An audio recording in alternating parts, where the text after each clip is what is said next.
ये मेरे धान की पौध, खेतों में दूर तक फैली हुई हरियाली, और जहाँ तक आपकी नज़र जा रही है पौधों पे झूलती हुई वाली।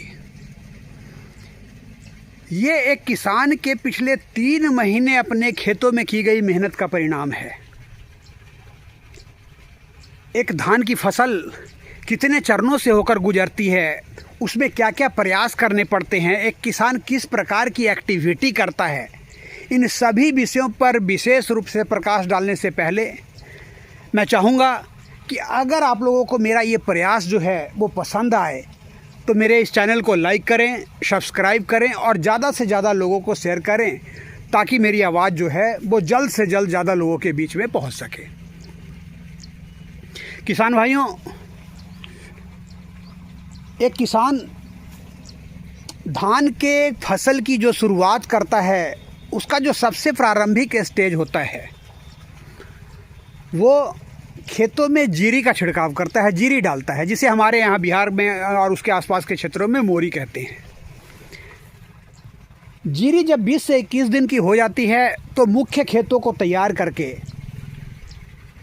उसमें अच्छे से जुताई करके, खेत को समतल करके, पाटा लगाकर और तब जाकर उस जीरी को जीरी वाले खेत से उखाड़कर मुख्य खेतों में उसकी रोपाई की जाती है। रोपने जो जेंट्स मजदूर होते हैं और रोपनी जो महिला मजदूर होती हैं, ये हमारे खेतों में धान की रुपाई करते हैं। धान की रुपाई के बाद किसान अपनी जेब के अनुसार खर्च करना वहीं से चालू कर देता है। कुछ किसान ऐसे हैं जो रुपाई से पहले ही जिस समय खेतों में कादो हो रहा होता है, जिसे कद्दू भी कहते हैं, उसी समय एक उर्वरक का डोज जो है वो इस्तेमाल कर लेते हैं और उसके बाद धान की रुपाई करते हैं। लेकिन ज़्यादातर किसान इस इलाके में धान रुपाई के 10 से 15 दिन या 20 दिन के बाद पहले खाद का इस्तेमाल अपने खेतों में करते हैं। धान जब रुपाई के बाद 20 से 25 दिन का हो जाता है तो खेतों में निराई गुड़ाई का काम चालू होता है। मजदूरों के द्वारा निराई गुड़ाई का काम शुरू होता है और निराई गुड़ाई का काम जैसे जैसे आगे की ओर बढ़ता है, लोग अपने खेतों में बेहिसाब खाद का इस्तेमाल करना चालू कर देते हैं। और इसका जो मुख्य कारण होता है वो किसानों के बीच में जानकारी का अभाव, और यही कारण है जिसके कारण किसान जो है उस खाद के छिड़काव की दौड़ में शामिल हो जाते हैं। जिस किसान का जितना जेब एलाव करता है वो अपने खेतों में मेरी फसल ज़्यादा हरी हो, मेरी फसल ज़्यादा बेहतर हो, ये समझकर अंधाधुंध खाद का छिड़काव करना चालू कर देते हैं। हालांकि किसानों को यहाँ पे इस बात का ध्यान देना ज़रूरी हो जाता है कि किसान अपने पौध के बीच में जाकर समय दे, अपने पौध की स्थिति को पहचाने, उसकी ग्रोथ किस लेवल पे है उसको पहचाने, और जिस खेत में पौध की रुपाई की गई है उसकी मिट्टी के महत्व को पहचाने, मिट्टी की उर्वरक शक्ति को पहचाने। लेकिन ज़्यादातर किसान ऐसा नहीं करते हैं और ऐसा नहीं करने के कारण वो अंधाधुंध खाद का छिड़काव कर देते हैं।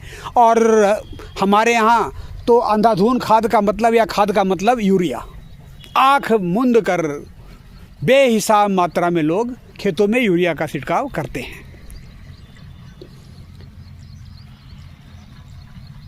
पहला खाद छिड़कने के बाद फसल जो है वो 40 से 50 दिन की अवस्था में पहुंच जाती है। वहाँ पे अगर किसान को कोई कमी दिखाई देती है तो फिर दोबारा खाद के मिक्सचर का इस्तेमाल करते हैं। लेकिन हमारे पास इस समय बहुत सारे विकल्प मौजूद होते हैं।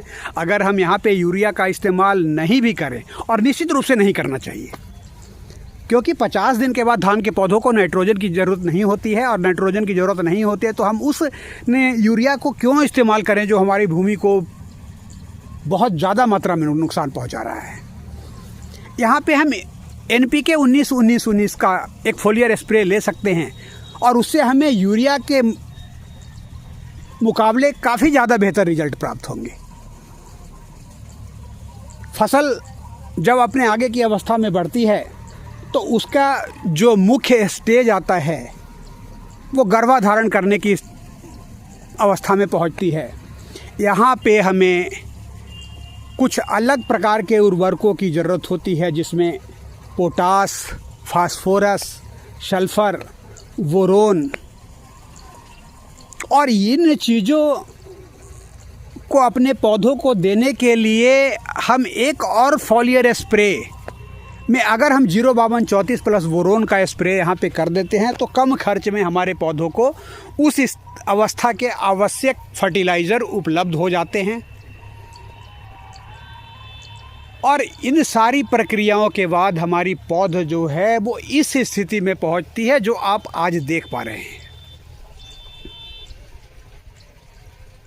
चारों तरफ फसल अच्छी ग्रोथ में दिखाई दे रही है, बालियां अच्छी दिखाई दे रही हैं, और अभी तक जो फसल का हाल है वो संतुष्टि लायक है।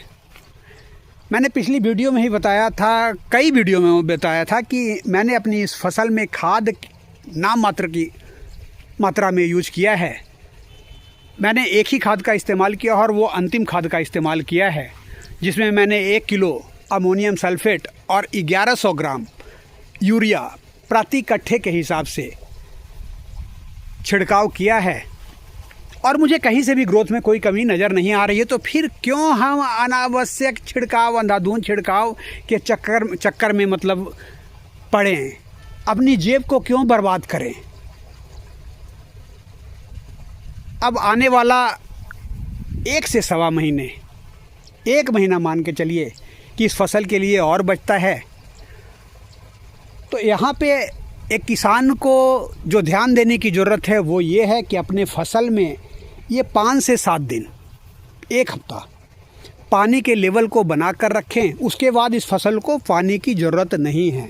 1 हफ्ते बाद इस फसल से पानी का कटाव करके उसे बहा सकते हैं हम।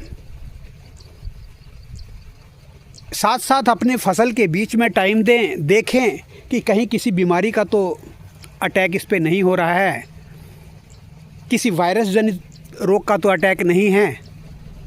अगर हमने 05234 प्लस बोरोन का 10 दिन पहले अपनी फसलों में इस्तेमाल किया है तो उस प्रकार के अटैक की संभावना कम होती है, क्योंकि उस खाद की एक और विशेषता अलग से ये है कि वो हमारे पौधों के रोग प्रतिरोधक क्षमता को जो है वो बढ़ा देता है, और इसके कारण इन बीमारियों का उस पर प्रभाव नहीं होता है, और अगर होता भी है तो बहुत कम मात्रा में होता है। और मान के चलिए कि किसी भी प्रकार के अटैक के लक्षण, बीमारी के लक्षण आपको दिखाई देते हैं तो उसका प्रारंभिक अवस्था में ही आप इलाज कर सकते हैं। अगर उस बीमारी ने आपके पौधों पे पूरी तरह से अटैक कर दिया है तो फिर मार्केट में कोई भी ऐसी दवा नहीं है जो आपके उस बीमारी को कंट्रोल कर सके। खासकर वायरस जनित बीमारियां जो हैं उनके लिए मार्केट में कोई दवा अभी तक नहीं है। तो हमें अपने पौधों के बीच में समय देना है, बीमारियों के प्रारंभिक लक्षण को पहचान कर संबंधित उपचार के लिए जाना है। अनावश्यक पैसों से जो है वो वेस्ट यहाँ पे नहीं करना है। अगर हम ऐसा कर पाते हैं तो निश्चित रूप से 1 महीने बाद हम इस फसल से अच्छे उत्पादन को अपने घर ले जा सकेंगे। आज के लिए इतना ही, फिर किसी अलग टॉपिक पर अगले वीडियो में। धन्यवाद।